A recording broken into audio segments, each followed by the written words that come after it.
This is the first Chicago action in 1992, and my name is Anita Cameron. When ADAPT blew through Chicago in 1992, I was there. Anita Cameron. Chicago. I remember that action well. Chicago is my hometown, and it was the first time in 4 years that I had been back there since moving to Chicago.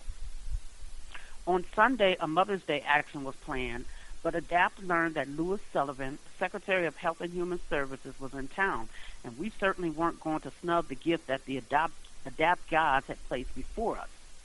Sullivan was in Chicago to give the commencement address to 2 graduating classes at the University of Illinois at Chicago Circle, which happens to be my alma mater.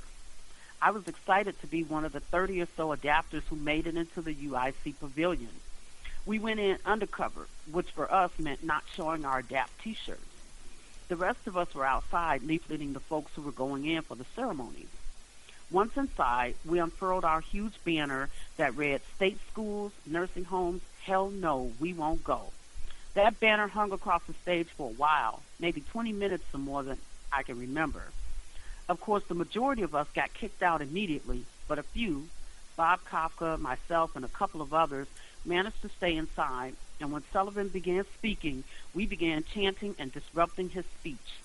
I remember Bob Kafka and me scooting on our butts down the steps to try to get onto the stage, but we were picked up and booted out.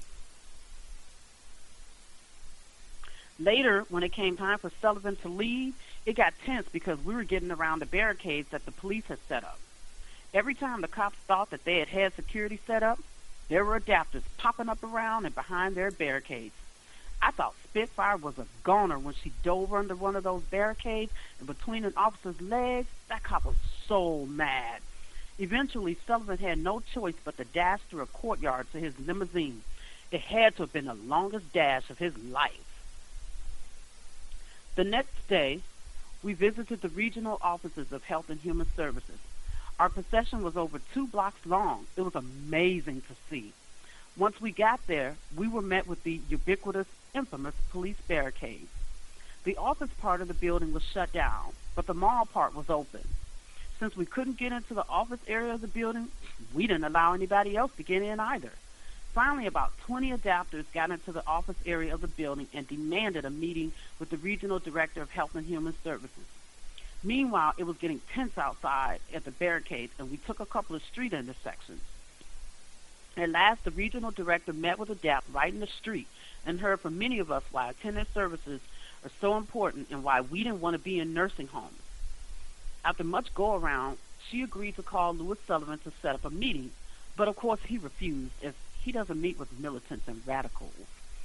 We then took over the entire area for the rest of the day, declaring it a nursing home. No one could come or go without ADAPT's permission. Tuesday, we headed over to the American Medical Association's national headquarters. We marched down State Street, chanting loud and proud. I noticed people in the small apartments along the way leaning off their balconies, chanting with us. ADAPT hit the AMA because they wouldn't do anything concrete to support ending the institutional bias in long-term care. When we got there, the building was closed. I wonder why. So ADAPT surrounded the building and declared it a nursing home. As I was helping a new guy to block the intersection, an officer came over to stop us. The young man was spastic and accidentally kicked the cop, who decided that since I could walk, at the time I wasn't using a wheelchair, and talk, that I would be arrested instead. There were 4 of us busted: me, Rona Schnall, Arthur Campbell, and Mike Allberger. We were taken to jail where we spent most of the day. Wednesday, ADAPT went over to the State of Illinois building. Illinois folks were facing a crisis in community-based services, which due to budget issues were being cut and capped. One of our demands was to meet with Governor Edgar to urge him to expand rather than cut services. We held a press conference outside where local folks told their stories. We then went inside to get to the governor's office, but security hindered us, so we took over the first floor elevators, escalators, and entrances, effectively shutting down the entire building. Eventually, about 20 adapters made it up to the governor's office, some climbing 16 flights of stairs.